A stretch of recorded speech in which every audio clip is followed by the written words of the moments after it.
Bonjour à tous.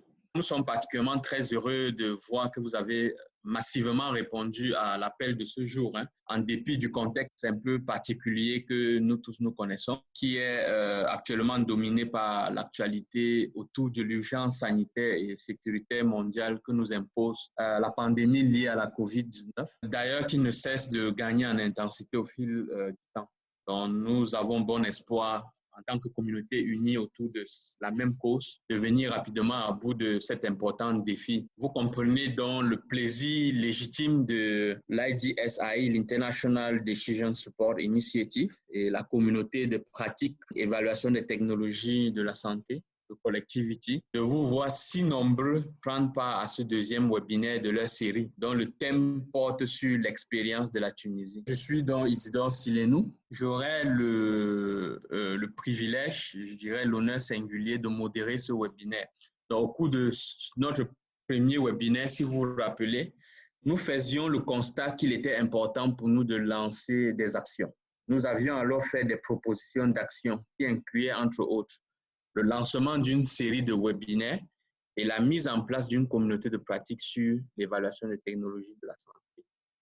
La bonne nouvelle, c'est que notre communauté de pratique est donc née depuis quelque temps déjà, et ceci au décours de notre volonté, bien sûr, de faire bouger les lignes en Afrique francophone. Elle compte actuellement une quarantaine de membres. Donc, je vous invite donc à faire connaître notre communauté de pratique dans vos réseaux. Invitez vos connaissances à se joindre à nous, parce que c'est collectivement que nous allons pouvoir avancer. Et comme vous le savez, donc, ce webinaire s'inscrit dans un programme d'environ 12 mois qui vise à informer les experts qui sont disposés à s'engager en faveur d'un agenda sur l'évaluation des technologies de la santé pour l'Afrique francophone. L'objectif à terme sera la production d'une note conceptuelle pour un projet de renforcement des capacités dans la sous-région. Et pour ce webinaire, nous avons le plaisir d'accueillir la docteure Mouna Djameldine Chioui, qui nous présentera l'histoire du développement de l'ETS dans son pays, la Tunisie. Le docteur Mouna Djameldine Chioui est directrice de l'ETS à l'Instance nationale de l'évaluation et de l'accréditation en santé de Tunisie. Titulaire d'un doctorat en pharmacie et d'un master en développement des médicaments, elle est également diplômée en pharmacoéconomie de l'Université Paris-Descartes, où elle a également obtenu un diplôme, celui de l'EMOT, à savoir European Market Access University Diploma. Ses travaux actuels portent sur l'évaluation des technologies en santé et son impact sur la prise de décision. Elle a participé à des activités de renforcement des capacités dans plusieurs pays de la région MENA. Elle collabore à titre d'experte auprès de l'OMS dans plusieurs groupes techniques consultatifs liés à l'ETS et la conception des paniers de soins. C'est donc à dessein que nous accueillons donc cette grande experte qui nous édifiera donc sur les différentes étapes du processus, les défis qu'il a fallu surmonter, les stratégies adoptées et les premières réalisations dans son pays. Elle fera aussi le bilan de la situation actuelle et les défis qui demeurent. La présentation se terminera bien sûr par une série de leçons pertinentes pour les autres pays africains. Et donc, sans plus tarder, je vais donc passer la parole à Mouna pour sa présentation. Merci Isidore, très content d'être ici parmi vous. Je vois aussi que mon équipe est ici. Certains de mes collaborateurs sont ici déjà, ils ont rejoint le webinaire. Je remercie énormément donc les collègues pour m'avoir donné la chance de parler de l'expérience de la mise en place de l'évaluation en Tunisie. Tout d'abord, je commencerai par déclarer mes liens d'intérêt. Je n'ai rien à déclarer. Je pense que c'est très important dans le contexte de l'évaluation des technologies de santé, de contrôler s'il y a des conflits d'intérêts potentiels.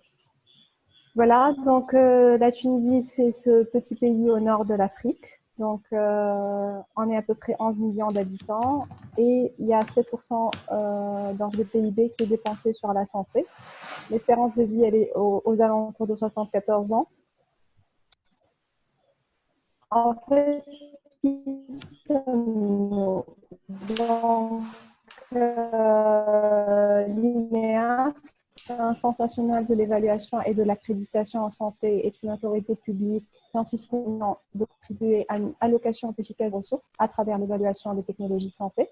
Donc, l'INEAS, elle a 3 missions donc essentielles qui sont interreliées. L'accréditation des structures sanitaires publiques et privées, l'élaboration de guides de pratiques cliniques et de parcours de soins, mais aussi l'évaluation des interventions liées complémentaires. Je pense que c'est une grande chance d'avoir ces 3 missions au sein de la même institution. Donc, vous allez voir ici, il y a l'organigramme de l'INEAS. Donc, vous voyez que les trois directions techniques. Donc, toutes nos productions sont validées par la suite par un collège d'experts, mais aussi nous avons une unité de qualité, une unité de contrôle de gestion, une unité de coordination technique, une unité juridique, un système d'information et une direction administrative et financière. Donc aujourd'hui, on va se concentrer sur la direction de l'évaluation des interventions et technologies de santé, mais inévitablement, donc la mise en place de la structure a la nécessité donc que tous mettent la main à la pâte et qu'il y ait une collaboration entre les 3 directions. On est à peu près une quarantaine de personnes, donc l'équipe évaluation quand même reste une petite équipe de 4 personnes avec des backgrounds un peu différents mais complémentaires. Nous avons donc des backgrounds, donc nous avons un médecin, 2 pharmaciennes, une biologiste. Nous avons tous des backgrounds en pharmacoéconomie et nous sommes aussi formés en marque vaccinale. Donc l'évaluation des technologies de santé, c'est quoi en fin de compte? C'est un processus multidisciplinaire qui a pour objectif de faire la synthèse des données sur différents aspects, donc des aspects médicaux, cliniques, économiques, organisationnels et éthiques liés à l'utilisation des technologies de santé. Donc, c'est une discipline de recherche qui examine de manière transparente, rigoureuse, impartiale, l'impact de l'investissement dans les technologies de santé, donc notamment les médicaments, les dispositifs médicaux, mais aussi les actes professionnels. Donc, qu'est-ce qu'une technologie de santé? Donc, c'est un terme générique. C'est toute intervention qui est utilisée pour promouvoir la santé, prévenir, diagnostiquer ou traiter une maladie, faire de la rééducation ou fournir des soins de longue durée. Pourquoi il y a eu donc l'institutionnalisation de l'évaluation des technologies de santé en Tunisie? Donc, les ressources sont limitées, vous savez. Elles doivent être affectées de la manière la plus adéquate possible. Et nous avons plusieurs thérapies innovantes à grande valeur ajoutée, mais aussi à coût élevé, qui entrent sur le marché tunisien. Mais c'est aussi valable pour les autres pays. Donc, l'évaluation, c'est cet outil scientifique qui permet d'éclairer la prise de décision en lien avec l'allocation des ressources en santé. Donc, ça permet de renseigner les décisions de remboursement, donc des médicaments, des dispositifs, mais aussi des procédures médicales et chirurgicales. Elle permet donc d'orienter et d'informer les prises de décision en faveur des technologies de santé les plus utiles, les plus rentables et dans lesquelles il conviendrait d'investir. Donc, un organisme d'évaluation, il n'a pas donc un rôle décisionnel. Nous avons un rôle informatif pour les decision makers ou les preneurs de décision. Donc, quelles sont les questions essentielles que nous nous posons? Donc, quand une technologie entre sur le marché et lors de notre processus d'évaluation. Donc, est-ce que cette technologie nous apporte quelque chose par rapport à ce qui existe déjà et dans lequel on a investi? Donc, est-ce qu'il y a un bénéfice additionnel ou pas? Est-ce que c'est rentable d'investir? Et là, on parle de notion de coût-efficacité. Bien sûr, le coût-efficacité, il est contexte dépendant. La troisième question, c'est est-ce que nous avons les moyens? Est-ce que nous avons les ressources pour pouvoir financer cette technologie? Et ceci est exploré à travers les analyses d'impact budgétaire. Donc, le scope de l'évaluation des technologies de santé à l'INEAS va du médicament, dispositifs médicaux, mais aussi des procédures médicales et chirurgicales. Quels sont les niveaux de décision que nous informons? Donc, l'évaluation des technologies de santé, elle informe essentiellement le niveau macro donc les décideurs comme le ministère de la Santé, mais aussi les payeurs publics comme la Caisse nationale d'assurance maladie. Nous informons également les structures de santé NESO. Nous informons les prescripteurs, mais ceci est plutôt le rôle des élaborateurs des guides de pratique clinique. Donc, la place de l'évaluation des technologies de santé. Ici, nous avons pris plutôt le processus décisionnel du médicament. Donc, l'INEAS, elle informe essentiellement le comité technique de spécialité pharmaceutique concernant les médicaments. Nous sommes membres de ce comité. Nous informons également l'organisme payeur qui est la Caisse nationale d'assurance maladie. La structure des avis de l'INEAS, elle a été inspirée de l'ENETA Core Model. Donc, les sections que vous retrouvez dans les avis de l'INEAS vont tout d'abord du contexte de la demande d'évaluation, le problème de santé publique, la technologie avec ses caractéristiques, donc tout ce qui est relatif à l'évaluation du bénéfice additionnel et de la sécurité par rapport à un standard thérapeutique qui est déjà existant. Nous faisons également donc une évaluation économique. Donc, ça pourrait aller du coût-efficacité jusqu'à l'analyse de l'impact budgétaire, donc, ou les deux évaluations en même temps. Les autres aspects évalués donc, pourraient être les aspects organisationnels, éthiques, etc. Nous finissons à la fin par donner des recommandations aux décideurs.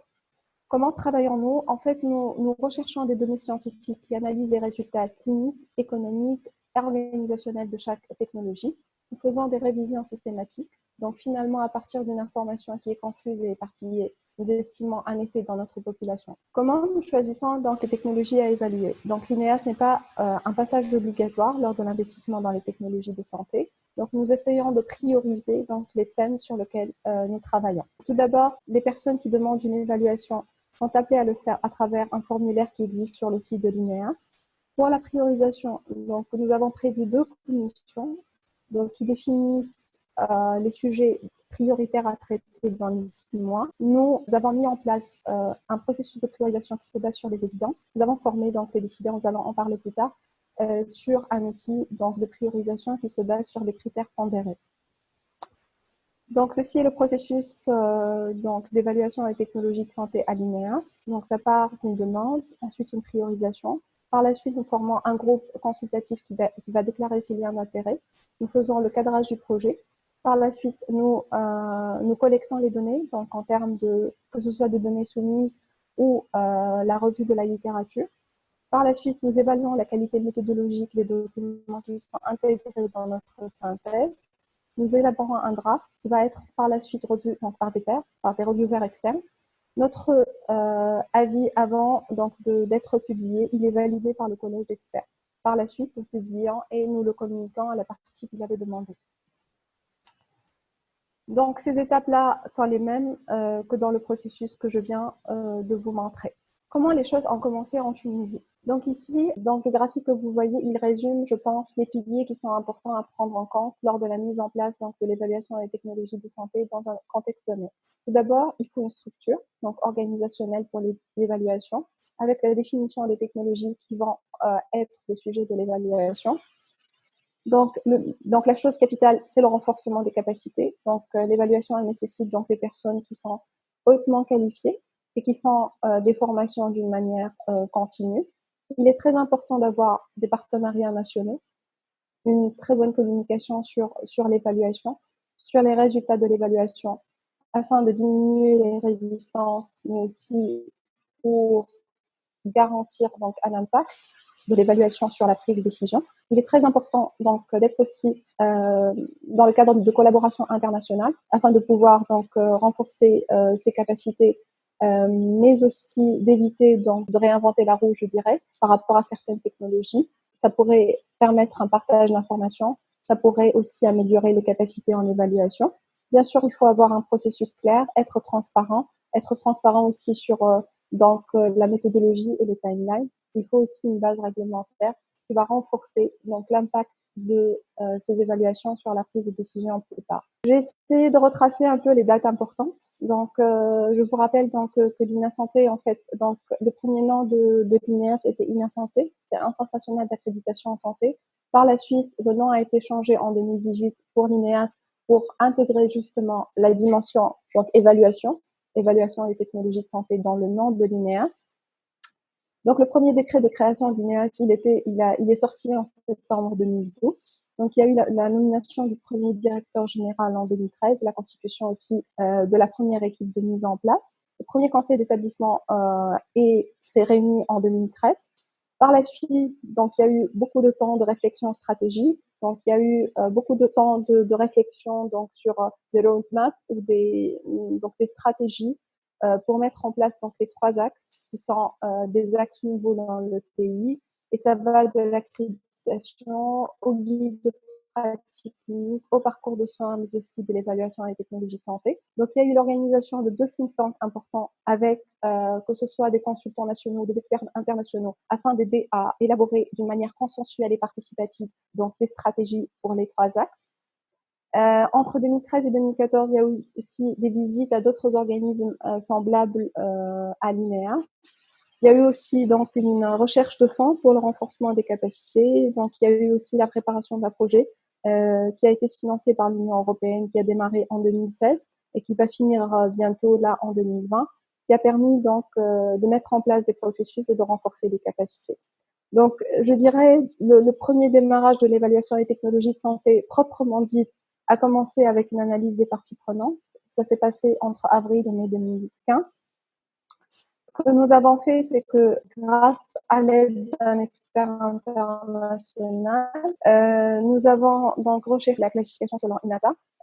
Après avoir classifié nos parties prenantes, nous avons fait une trentaine d'interviews d'une manière individuelle avec toutes ces parties prenantes afin donc de leur expliquer ce que c'était que l'évaluation et comment ils voyaient donc l'évaluation dans le processus d'investissement des différentes technologies. Par la suite, donc, il y a eu une conférence de consensus. Vous voyez donc les photos de la conférence de consensus qui s'est déroulée en mai 2015.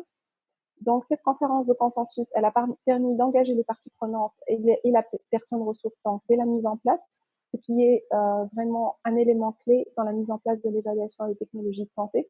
Ça a permis une meilleure compréhension de la complexité de la prise de décision, mais aussi le rôle que pourrait jouer donc l'évaluation. Il y a eu également donc beaucoup de réflexions sur les niveaux de décision informés par l'évaluation des technologies de santé, le scope donc les technologies, déterminer la place de l'évaluation dans le système de santé.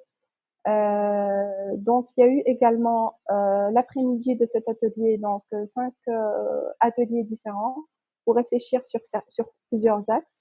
Donc le premier atelier était sur la relation entre l'évaluation et la couverture sanitaire universelle et la recommandation de l'atelier était que l'évaluation va avoir un impact important sur une meilleure allocation des ressources. Ce serait un pas vers la couverture sanitaire universelle. Le deuxième atelier, c'est attelé sur le processus d'évaluation et de collaboration avec les parties prenantes. Et donc, la recommandation était l'importance d'impliquer des équipes multidisciplinaires dans l'élaboration des avis d'évaluation et technologies de santé. C'est très important de comprendre aussi que l'évaluation, c'est quelque chose de multidisciplinaire qui permet de réunir dans plusieurs expertises autour de la même table. Donc, le troisième atelier était une réflexion autour des écueils potentiels et des solutions proposées.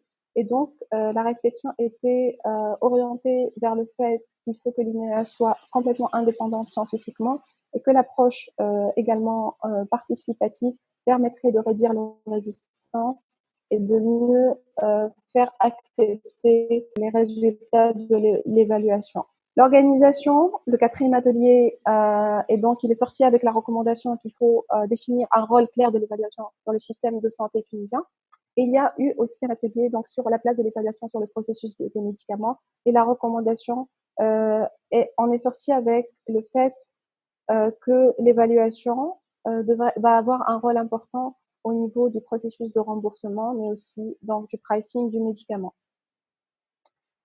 Donc, le renforcement des capacités, donc c'est quelque chose de capital en évaluation et technologies de santé. Ça constitue, je dirais, l'éternel challenge.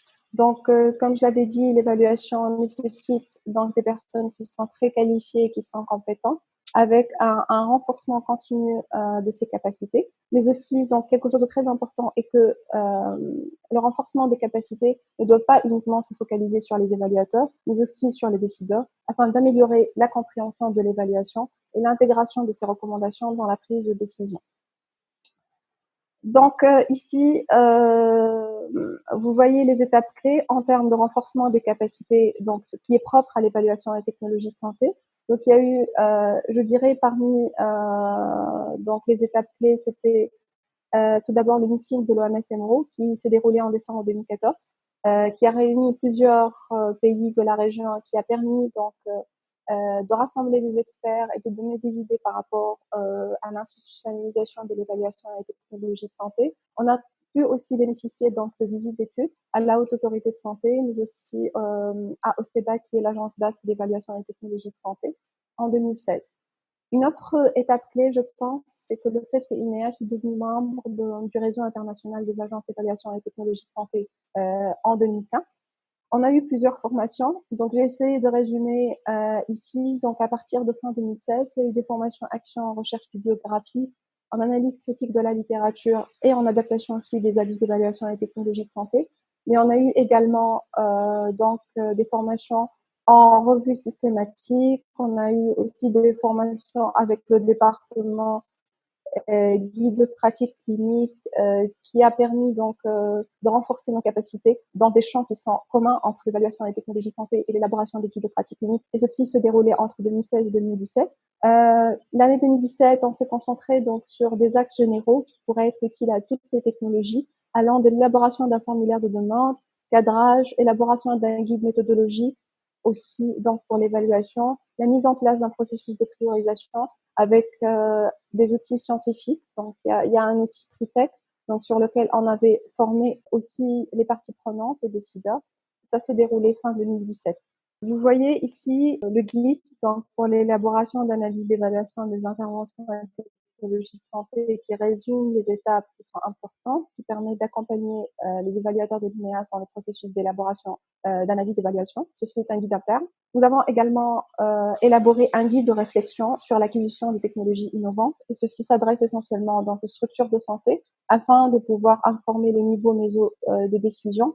À la fin du guide, il y a une sorte de fiche de pré-évaluation qui permet de réfléchir sur les aspects importants à prendre en compte quand une acquisition d'une technologie est désirée au sein d'un hôpital. Et donc, ça nous permet de réfléchir sur l'intérêt et l'opportunité d'investir de ressources publiques afin d'acquérir ces technologies innovantes qui sont souvent chères. Par la suite, à partir de l'année 2018, on s'est focalisé technologie par technologie. Donc, l'année 2018 a été une grande réflexion sur l'évaluation des médicaments. Donc, tout d'abord, c'est passé par une réflexion stratégique de la place de l'évaluation afin d'informer les décisions d'investissement dans les médicaments. Nous avons bénéficié de formations actions sur l'évaluation du bénéfice net et de la sécurité des médicaments, notamment l'évaluation des essais cliniques d'un point de vue HTA. Nous avons également bénéficié de formations actions approfondies sur les aspects économiques de l'évaluation, essentiellement les études coefficacées et les analyses d'impact budgétaire. Le premier avis en évaluation, il a été publié par l'INEAS en juillet 2018. D'autres avis sont également en cours d'élaboration. Donc, il y aura 2 avis qui vont être publiés prochainement. L'une des étapes clés également était la construction de 2 modèles coefficacité impact budgétaire dans le cadre de l'élaboration de 2 avis pour médicaments. Donc, nous avons commencé cela fin 2018 et ces 2 modèles vont être publiés dans le cadre de ces 2 avis prochainement. Nous avons également élaboré un guide de soumission des données générales pour l'industrie pharmaceutique en 2019. Nous avons élaboré également 2 guides, donc grâce à une collaboration donc avec une institution d'évaluation des technologies de santé pour les analyses pharmaco-économiques et pour les analyses d'impact budgétaire. Et ces 2 guides vont être publiés prochainement sur le site de l'INEAS. Le guide de soumission des données générales, vous voyez, c'est un guide qui permet justement d'accompagner les industries pharmaceutiques lors de la soumission d'un dossier d'évaluation qui va être déposé auprès de l'INEAS. Et les informations qui sont demandées au sein de ces guides sont indispensables afin de déterminer la valeur ajoutée d'un médicament dans le système de santé tunisien. Ceci sont les 2 guides qui vont être publiés prochainement, qui ont été élaborés donc en partenariat avec une institution d'évaluation des technologies de santé dans le cadre d'un projet financé par l'Organisation mondiale de la santé. Donc, ces 2 guides, ils permettent de tracer une ligne de conduite commune pour donc ces 2 types d'évaluation économique, faire des choix méthodologiques pour la Tunisie, encourager ce type d'analyse dans le contexte tunisien, qui sont des analyses nouvelles, et aussi améliorer et standardiser donc le mécanisme d'évaluation des technologies de santé. Par la suite, donc l'année entre 2019 et début 2020, donc nous avons aussi fait un focus sur l'évaluation des dispositifs médicaux. Nous avons bénéficié d'une formation active sur l'évaluation des dispositifs médicaux en s'exerçant sur des cas pratiques. Nous avons également élaboré donc un guide interne qui permet d'accompagner donc les évaluateurs de l'INEAS dans l'évaluation d'un dispositif médical. Il était prévu aussi également dans l'année 2020 de commencer à travailler sur l'évaluation donc des actes professionnels avec une formation en développement d'une procédure. Malheureusement, donc c'est une mission qui a été retardée à cause des circonstances exceptionnelles que nous vivons tous. Donc, pour résumer un peu, nous avons bénéficié de plusieurs formations afin de renforcer nos capacités, donc grâce à des programmes qui sont financés par l'Union européenne, l'OMS, mais aussi grâce aux fonds propres de l'INEAS. Nous avons Nous avons élaboré donc un processus et des outils méthodologiques qui se basent sur des standards internationaux. Nous avons travaillé en termes de communication. Donc, nous avons communiqué autour des résultats de nos évaluations au sein de conférences nationales et internationales. Nous avons également participé à des cursus d'enseignement et l'encadrement d'étudiants. Ici, vous voyez donc une publication autour du premier rapport d'évaluation et technologies de santé, donc le trastuzumab dans le traitement du cancer du sein. Ceci, donc, le deuxième avis d'évaluation autour des statines, les mesures hygiéno-diététiques et la prévention cardiovasculaire, dans lequel il y a eu plusieurs participants de sociétés savantes. Un peu pour vous donner une idée sur le contenu. Ça permet de synthétiser ça a permis de synthétiser les données probantes autour donc de l'efficacité, de la sécurité et du coup efficacité des statines dans la prévention cardiovasculaire. Nous avons sorti un ensemble de recommandations sur quand et quelles statines sont à prescrire en fonction du risque cardiovasculaire, en considérant donc le rapport coefficacité dans le contexte tunisien. Et ça a aussi permis de donner un ensemble de règles hygiéno-diététiques pour un mode de vie sain pour la population générale. Donc, je résume un peu les dates phares dont j'ai parlé. Donc, le travail sur la mise en place de l'INEAS, il a commencé dès 2013. Donc, que ce soit en termes de structure légale, de structure organisationnelle, de processus, de collecte de fonds, de préparation donc de programmes qui ont permis le renforcement des capacités. Je dirais que le vrai démarrage pour l'évaluation avait commencé avec un avis des parties prenantes qui a englobé à peu près dans des interviews avec une trentaine de parties prenantes en 2015 avec une conférence de consensus. Par la suite, donc il y a eu au fil des années, on a travaillé donc sur plusieurs axes en même temps, que ce soit les médicaments, le dispositif médical. On a commencé donc à faire nos premières publications et à faire nos guides méthodologiques selon les standards internationaux. Donc, l'INEAS à l'échelle internationale, et j'avais déjà mentionné qu'il est très important donc de travailler en collaboration, que ce soit avec des organismes internationaux ou d'autres agences d'évaluation et technologies de santé. Nous avons rejoint donc le réseau des agences d'évaluation et technologies de santé en 2015. Si vous entrez sur le site de l'INEAS, vous allez voir un aperçu global de l'INEAS intervention. Nous sommes membres de plusieurs réseaux internationaux, de par le fait qu'on est à la fois un organisme d'accréditation, donc il a déjà reçu des accréditations de l'ISQOA. Nous sommes membres de Guidelines International Network et nous sommes membres donc, de plusieurs réseaux HTA, dans INATA, HTAI, le réseau de l'OMS, mais aussi à titre individuel de e-sport. Donc, l'INEAS, à son tour, a assuré un transfert de compétences au sein de la région donc Moyen-Orient, Afrique. Nous avons, que ce soit partagé notre expérience, participé à des ateliers, formé des gens dans plusieurs pays de la région, donc Égypte, Jordanie, Maroc, etc. Nous participons d'une manière continue à des conférences internationales pour présenter l'expérience tunisienne. Donc, dans le dernier congrès de la HTI, nous avons participé donc, par le partage d'expériences dans 5 panels et un atelier. J'ai internationaux, nous avons participé à l'élaboration donc, du guide de l'Organisation mondiale de la santé sur la mise en place de base sur les groupes de l'OMS. Nous avons participé également à l'élaboration de la version française, l'outil de lecture critique, avec donc l'agence PAGE, qui est d'évaluation et technologies de santé. La Tunisie, donc, nous sommes fiers de l'annoncer comme pionnier au niveau de la région Moyen-Orient Nord-Afrique pour la HTA. Donc, c'est le premier pays de la région MENA à avoir rejoint INATA et de l'Afrique après l'Afrique du Sud à avoir rejoint le réseau INATA. Nous sommes également donc au niveau de l'Afrique le deuxième à avoir un membre élu au sein du board de l'INATA. La Tunisie préside également la table ronde de l'évaluation et technologie de santé qui a été initiée par l'histoire pour la région du Moyen-Orient et de l'Afrique.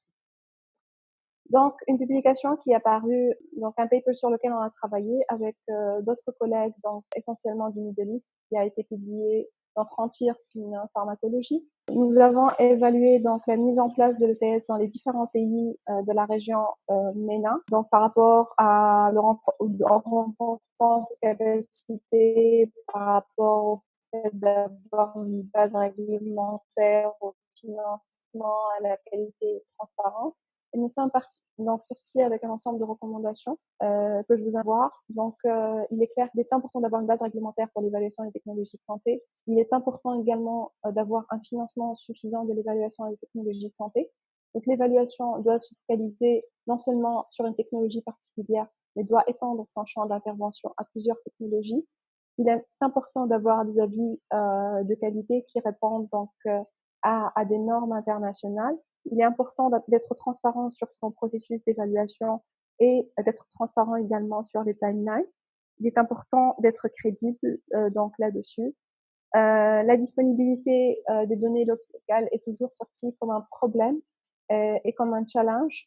Il est important tout le temps donc de travailler avec les autres donc parties prenantes et du système de santé afin d'améliorer donc la disponibilité de données locales, et la collaboration internationale reste quelque chose de très important en termes d'implémentation de l'évaluation.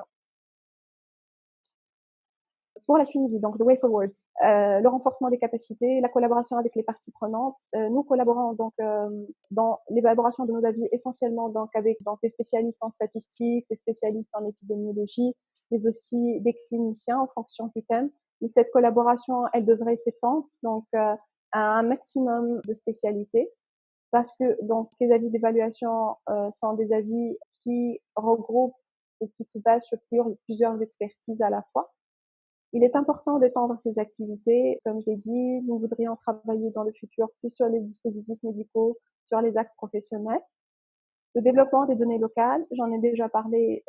Nous collaborons donc avec la Caisse nationale d'assurance maladie là-dessus, avec les différentes parties prenantes, afin d'améliorer la disponibilité de ces données. Et nous travaillons également sur la communication, même si je pense qu'on ne communique pas suffisamment. Nous devons travailler encore plus afin donc d'améliorer la compréhension d'évaluation des technologies de santé et d'améliorer son impact sur la prise de décision. J'ai rajouté ce slide par rapport à la plateforme Decide. Donc Decide, c'est un Health Decision Hub. Donc dans la réunion de démarrage, c'est réuni en juin 2018. Donc il est hosté par l'OMS et il est cofondé donc par la Gates Foundation. L'objectif de cette plateforme qui avait démarré récemment, c'est de faire le partage d'informations, d'expériences et de meilleures pratiques concernant l'évaluation des technologies de santé.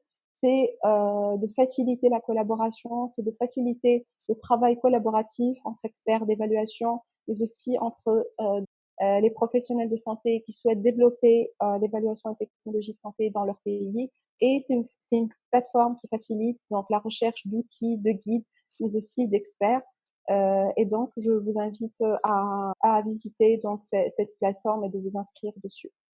Voilà, je termine par ces images de la Tunisie. Et voilà, nous espérons reprendre bientôt une vie normale afin de pouvoir réellement bénéficier donc de tout ce qui est beau. Voilà, merci.